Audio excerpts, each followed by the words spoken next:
નમસ્કાર વિદ્યાર્થી મિત્રો, યુવા સારથી એકેડેમી આદિપુર કચ્છના આ 14મી એપ્રિલના કરંટ અફેર્સમાં આપ સૌનું સ્વાગત છે. વિદ્યાર્થી મિત્રો આજે 14મી એપ્રિલ છે. આજે ડોક્ટર ભીમરાવ આંબેડકરનું જન્મ દિવસ છે. આપ સૌને ડોક્ટર ભીમરાવ આંબેડકરના જન્મ દિવસના શુભકામનાઓ. ડોક્ટર ભીમરાવ આંબેડકર ભારત રત્ન, ભારત દેશના બંધારણના ઘડવૈયા અને મહામાનવની ઉપાધિ ધરાવે છે. ડોક્ટર ભીમરાવ આંબેડકરને આપણે શબ્દો દ્વારા એમણે જે કાર્ય કર્યું છે એ મને લાગે છે કે શબ્દો આપીને આપણે એની જે કાર્યને જે છે એ ઓછું આંકી શકીએ. આપણે હાર્ટલી એના જે છે એ થેન્કફુલ છીએ. ખાસ કરીને બહેનો જે છે એ થેન્કફુલ છે કે એમણે જે છે બહેનોની જે છે એક પ્રગતિની રાહ ચીંધી છે અને ડોક્ટર ભીમરાવ આંબેડકરના કાર્યો અને એમની જે પ્રદાન છે એના માટે ધર્મેશ પટેલ સાહેબ જે છે એ તમારી સમક્ષ એક વિડીયો લઈને આવશે. ખાસ કરીને એમના કાર્યો કે જે કાર્યોથી મહિલાઓને ઉચ્ચ સ્થાન પ્રાપ્ત થયું છે, તો એ કાર્યો જે છે એ પટેલ સાહેબના શબ્દોમાં જે છે તમે એક્ઝામ ઓરિએન્ટેડ આ બધું હશે કે સર તમને બંનેને એક વિડીયો મોકલી દેશે. ઓકે, ને એનું PDF બી મોકલી દેશું. આજે આપણે સ્ટાર્ટ કરીએ છીએ 14મી એપ્રિલનું કરંટ અફેર્સ. ઓકે, તો ફર્સ્ટ જે છે ક્વેશ્ચન કયો છે ચલો સમજીએ. પહેલો પ્રશ્ન છે કે હાલમાં international day of human space flight 2024 ક્યારે ઉજવવામાં આવ્યો? ઓકે, તો દર વર્ષે 12 એપ્રિલના દિવસે એનો જવાબ શું હશે? 12 એપ્રિલ. ઓકે, દર વર્ષે જે છે 12 એપ્રિલના દિવસે જે છે માનવ અંતરિક્ષ ઉડાન આંતરરાષ્ટ્રીય દિવસ દુનિયાભરમાં ઉજવવામાં આવે છે. વિશ્વમાં પ્રથમ માનવ અંતરિક્ષ ઉડાન યુરી ગેગરીન. ઓકે, યુરી ગેગરીને 12 એપ્રિલ 1961 ની અંદર જે છે આ ઉડાન ભરી હતી અને એના કારણે આપણે જે છે આંતરરાષ્ટ્રીય જે છે માનવ અંતરિક્ષ ઉડાન આંતરરાષ્ટ્રીય દિવસ તરીકે સેલિબ્રેટ કરીએ છીએ. 2024ની આ દિવસની થીમ શું રહી હતી? તો વૈજ્ઞાનિક જિજ્ઞાસાને પ્રોત્સાહિત કરવી. વૈજ્ઞાનિક જિજ્ઞાસાને પ્રોત્સાહિત કરવી એ આ દિવસનું જે છે એ થીમ હતી. અંતરિક્ષમાં જનાર પ્રથમ, આ જીકે છે થોડુંક આપણે સમજીએ કે અંતરિક્ષમાં જનાર પ્રથમ જે છે વ્યક્તિ કોણ હતા? તો યુરી ગેગરીન હતા. અંતરિક્ષમાં જનાર પ્રથમ મહિલા 1963માં કોણ બન્યા? તો તે વેલેન્ટિના ટેરેસ્કોવા હતા. ચંદ્ર ઉપર પ્રથમ વ્યક્તિ જે છે 1977માં ગયા હતા, તો એ વ્યક્તિ કોણ હતા? તો નીલ આર્મસ્ટ્રોંગ હતા.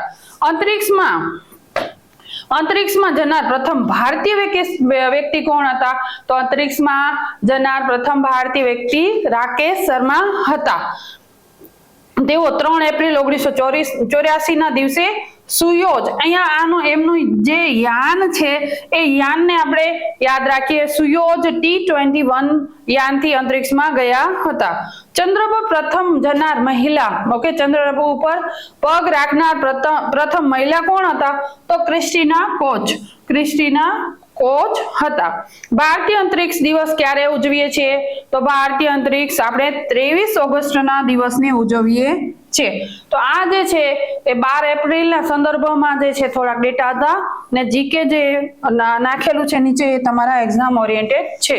હવે નેક્સ્ટ ક્વેશ્ચન જે છે, હાલમાં રજૂ કરવામાં આવેલ સાયબર ક્રાઇમ ઇન્ડેક્સમાં ભારતનું સ્થાન કયા નંબર ઉપર છે?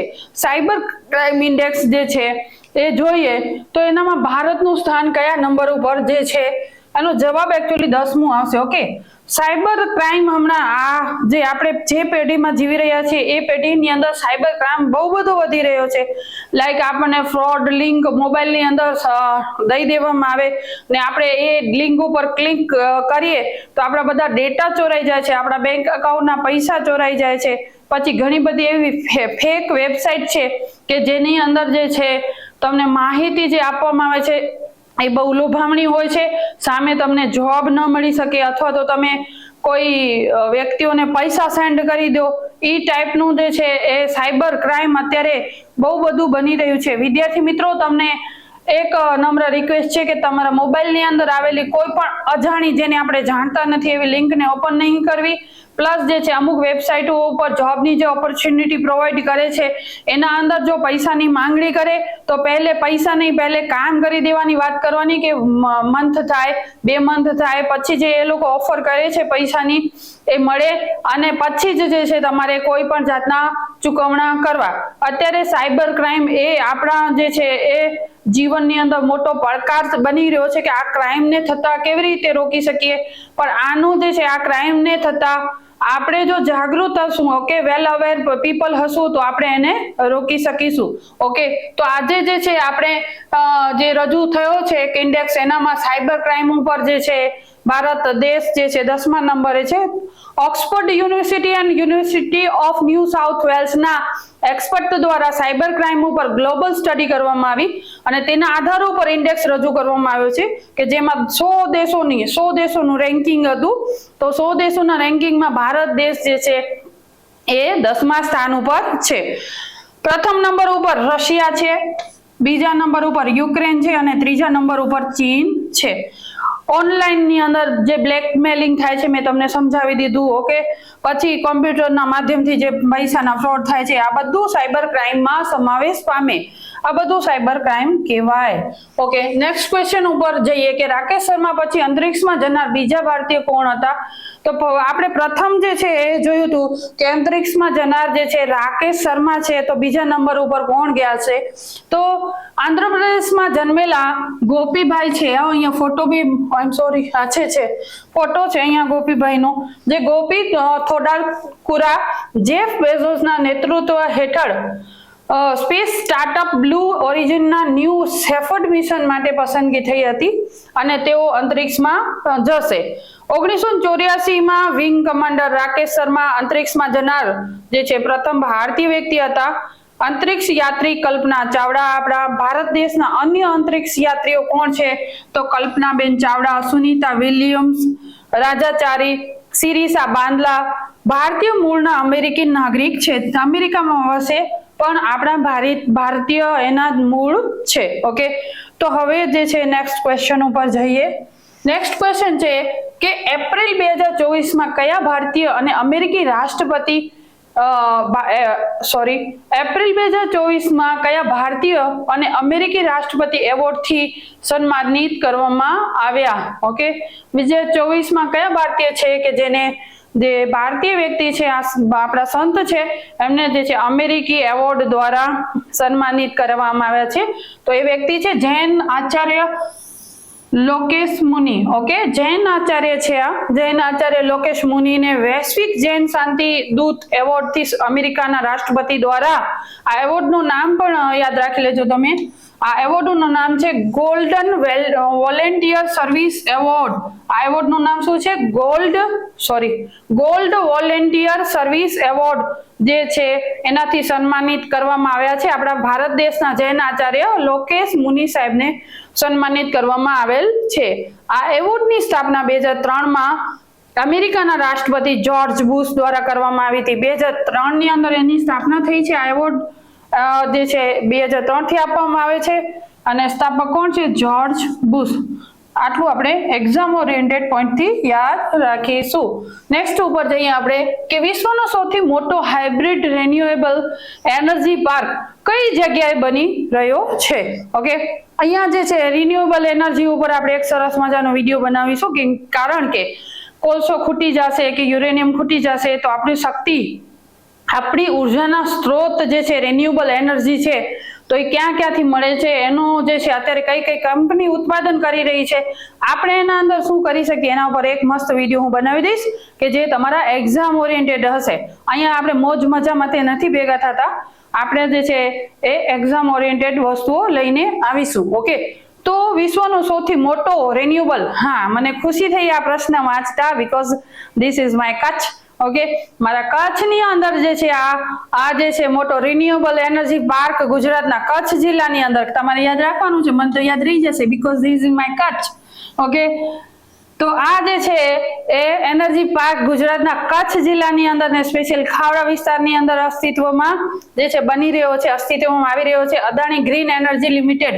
અહીંયા કંપનીનું નામ પણ યાદ રાખી લેવાનું કે અદાણી ગ્રીન એનર્જી લિમિટેડ જે છે હસ્તક આ પાર્ક હશે. આ પાર્ક 1539 વર્ગ કિલોમીટરમાં ફેલાયેલો છે અને તેની કેપેસિટી શું છે 30 ગીગાવોટની જે છે એ એનર્જી એ ઉત્પાદિત કરશે. એમાં કચ્છનો છે અને એનર્જી પાર્ક જે છે કચ્છ જિલ્લાના ખાવડા વિસ્તારની અંદર આ બની રહ્યો છે. અદાણી ગ્રુપ્સ બનાવી રહ્યું છે. So we are all are happy. Okay, 30 વોટની ગીગાવોટની કેપેસિટી વાળું જે છે એ 4% ભાગીદારી પવન ઉર્જાની રહેશે. તો જે છે એ ગૌતમ અદાણી સાહેબ દેખાઈ રહ્યા છે. અદાણી કંપનીનો જે છે લોગો સેટ કર્યો છે આપણે અહીંયા.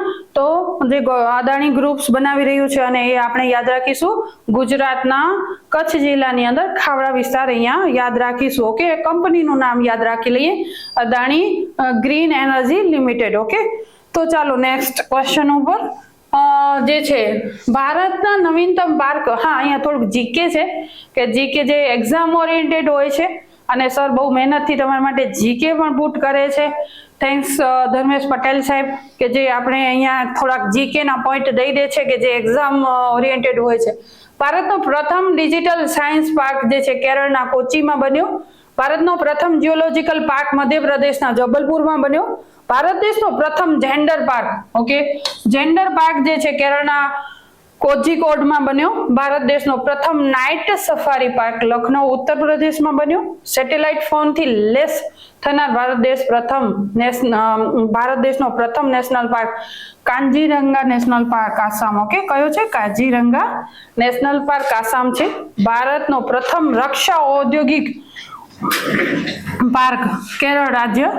ભારત દેશનો પ્રથમ વૈદિક થીમ ઉપર જે છે એ ઉત્તર પ્રદેશની અંદર પાર્ક બન્યો છે. તો આ એક્ઝામ ઓરિએન્ટેડ પોઈન્ટ છે કે જેનામાંથી આપણે જે હવે વિધાનો વાળા જે સરકાર જે છે આપણે કોઈ પણ એક્ઝામોની અંદર વિધાનો વાળા પ્રશ્નો બને છે તો આનામાંથી કોઈક એકાદો વિધાન બની શકે છે. This is a very important for exam. Okay, next આપણે આગળ જઈએ. હા, હાલમાં કયા ભારતીય વ્યક્તિને ત્રીજી વખત આંતરરાષ્ટ્રીય નાર્કોટિક કંટ્રોલ બોર્ડના સદસ્યમાં ફરી સામેલ કર્યા છે? ઓકે, આપણે જે છે નાર્કોટિક્સ કંટ્રોલ બોર્ડના જે છે એક બેન જે દેખાઈ રહ્યા છે ફોટોની અંદર કે જે અધ્યક્ષ બન્યા છે, તો એમનું નામ શું છે એ આપણે જાણીએ. ભારત દેશના શ્રીમતી જગજીત પડવાડિયા. ઓકે, જગજીત પડવાડિયાને આંતરરાષ્ટ્રીય નાર્કોટિક બોર્ડના પોતાના ત્રીજા કાર્યકાળ એ વળી ત્રીજી વખત બન્યા છે. અહીંયા ધ્યાન રાખીશું કે આ બેનનું જે છે જગજીત પડવાડિયા ત્રીજો કાર્યકાળ છે, ફરી પસંદ પામ્યા છે, ત્રીજી વખત પામ્યા છે. ઇન્ટરનેશનલ નાર્કોટિક કંટ્રોલ બોર્ડના જે છે એ અધ્યક્ષ બન્યા છે. ઇન્ટરનેશનલ નાર્કોટિક કંટ્રોલ બોર્ડ જેની સ્થાપના 1968 માં કરવામાં આવી હતી. મુખ્ય મથક વિયેના છે, ઓસ્ટ્રિયાનું સિટી વિયેના. ઓકે, નેક્સ્ટ ક્વેશ્ચનમાં આગળ આપણે જશું.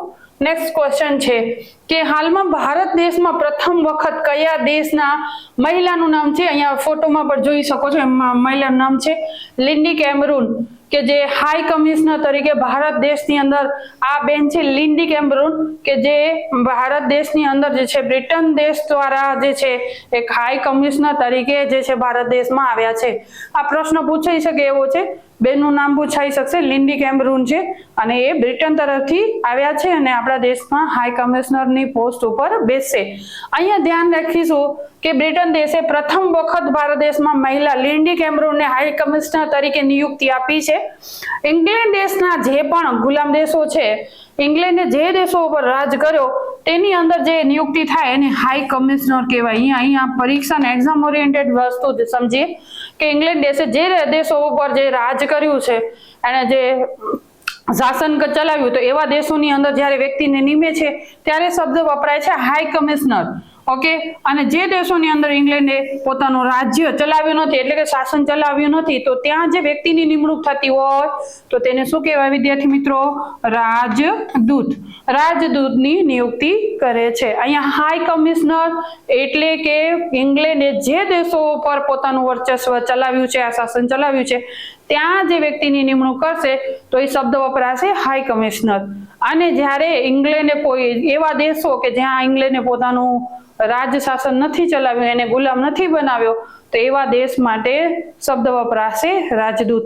વિદ્યાર્થી મિત્રો, મારો આ સેકન્ડ વિડીયો છે. વિડીયો કેવો લાગે છે પ્લીઝ મને કોમેન્ટમાં જણાવજો. જો આ માહિતી હું જે બોલું છું કે હું જે સમજાવું છું એ સારું ન લાગે, તમને એમ લાગે છે કે ઉષા મિસનો વિડીયો સારો નથી, તો મને પણ ઘણા બધા કામો છે, ઓફલાઈન બેચ ચલાવું છું, ઘણું બધું એપ્લિકેશનનું કામ કરું છું, તો મારા શબ્દો કે મારી ભણાવવાની રીત જો તમને ન ગમતી હોય તો વિડીયો બનાવવાનો કોઈ અર્થ નથી. ઓકે, પટેલ સાહેબ છે, જાડેજા સર છે, બીજા કોઈ અન્ય વ્યક્તિ બી બનાવી શકે છે. આ મારી અંતરાત્માની ઈચ્છા હતી કે હું કરંટ અફેર્સ બોલું, પણ બોલવાથી મારા અવાજથી, મારી સમજાવવાની રીતથી જો તમને મજા આવતી હોય તો પ્લીઝ કોમેન્ટમાં જરૂરથી જણાવી દેજો. એટલી મારી આશા છે અને મારી આશા તમે પૂર્ણ કરશો એવી ઈચ્છા રાખું છું. નેક્સ્ટ ક્વેશ્ચન ઉપર જઈએ આપણે. તો ચીન સરહદે 17,000 ફૂટની ઊંચાઈ પર ભારતે કર્યું એન્ટીટેક મિસાઇલનું પરીક્ષણ અને 19 સેકન્ડમાં જ ભેદી શકે છે 4 કિમીનું લક્ષ્ય. ઓકે, આ એન્ટીટેક મિસાઇલ છે. ઓકે, કોન્કર જે છે એમ એન્ટી ટેન્ક ગાઇડેડ મિસાઇલ છે. તો આ મિસાઇલનું પરીક્ષણ થઈ ચૂક્યું છે. સૈન્યએ સિક્કમમાં 17,000 ફૂટની ઊંચાઈએ એન્ટી ટેન્ક મિસાઇલનું સફળ પરીક્ષણ કર્યું છે. ચીનની સરહદની નજીક જ ટ્રાયલ માટે ફાયરિંગ કરવામાં આવ્યું હતું. જે મિસાઇલનો ઉપયોગ કરવામાં આવ્યો હતો તેને કોન્કર્સ, અહીંયા જો કોન્કર એમ એન્ટી ટેન્ક મિસાઇલ છે કે જેનું વજન જે છે 14.6 કિલો છે. સોરી, તો જે છે એનું પરીક્ષણ થઈ ચૂક્યું છે. જે મિસાઇલનો ઉપયોગ કરવામાં આવ્યો હતો તેને કોન્કર્સ, અહીંયા લખેલું જ છે, તમે તમારી બુકમાં જે છે લખી દેજો. કોન્કર્સ એન્ટી ટેન્ક મિસાઇલ તરીકે ઓળખવામાં આવે છે. આ એન્ટી ટેન્ક મિસાઇલ 4 કિલોમીટરનું લક્ષ્ય માત્ર 19 સેકન્ડમાં, એની સમય કેટલો લાગશે? માત્ર 19 સેકન્ડમાં ભેદી શકે છે. આ મિસાઇલ છોડવામાં આવે તો દુશ્મનની ટેન્ક પાસે બચવાનો કોઈ જ જે છે સમય રહેતો નથી. વિશ્વભરમાં આ મિસાઇલના 5 વર્ઝન ઉપલબ્ધ છે. ઓકે, 5 વર્ઝન જ છે ખાલી આ મિસાઇલના, જેમાંથી 2 વર્ઝનનો ઉપયોગ 2 ડઝનથી વધુ દેશ કરી રહ્યા છે. આ એન્ટીટેક મિસાઇલનું વજન, ખાસ કરી વજન જે છે એ કદાચ વાક્યોની અંદર જે આપણે વિધાનો પૂછે છે એનામાં કાં તો એન્ટીટેક મિસાઇલનું નામ પૂછી લેશે અથવા તો એનું વજન પૂછી લેશે. તો વજન છે 14.6 કિલો. ઓકે, આટલું યાદ રાખીશું. અને આ જે છે આપણા દેશે જ પરીક્ષણ કરેલું છે. ભારત એન્ટીટેક મિસાઇલનું જે છે 14.6 કિલોની એક એન્ટીટેક મિસાઇલનું પરીક્ષણ કર્યું. નેક્સ્ટ જે છે એ ક્વેશ્ચન ઉપર જઈએ. ભારત સરકાર ક્લસ્ટર ડેવલપમેન્ટ પ્રોગ્રામ હેઠળ બાગાયતી ખેડૂતોને સબસિડીનું વિતરણ કરવા માટે CDP સુરક્ષા નામનું નવું ડિજિટલ પ્લેટફોર્મ લઈને આવી છે. તો આ શું છે એના વિશે આપણે થોડીક આજના કરંટ અફેર્સમાં માહિતી મેળવીશું. તો આ શું છે? System for unified resources allocations knowledge and secure horticulture assistance Suraksha એક પ્લેટફોર્મ છે જે National Payments Corporation of India ના ઈ-રૂપી વાઉચરનો ઉપયોગ કરીને ખેડૂતોને તેના, આ શું છે કે આ એક સિસ્ટમ છે કે જે ઈ-રૂપી વાઉચરનો ઉપયોગ કરીને ખેડૂતોને તેમના બેંક ખાતામાં સબસિડીનું ત્વરિત વિતરણ કરવાની મંજૂરી આપશે. એક સિસ્ટમ છે કે જે ઈ-રૂપી વાઉચરનો ઉપયોગ કરીને ખેડૂતોને તેમના બેંક ખાતામાં સબસિડીનું ત્વરિત ઝડપથી વિતરણ કરવાની મંજૂરી આપશે.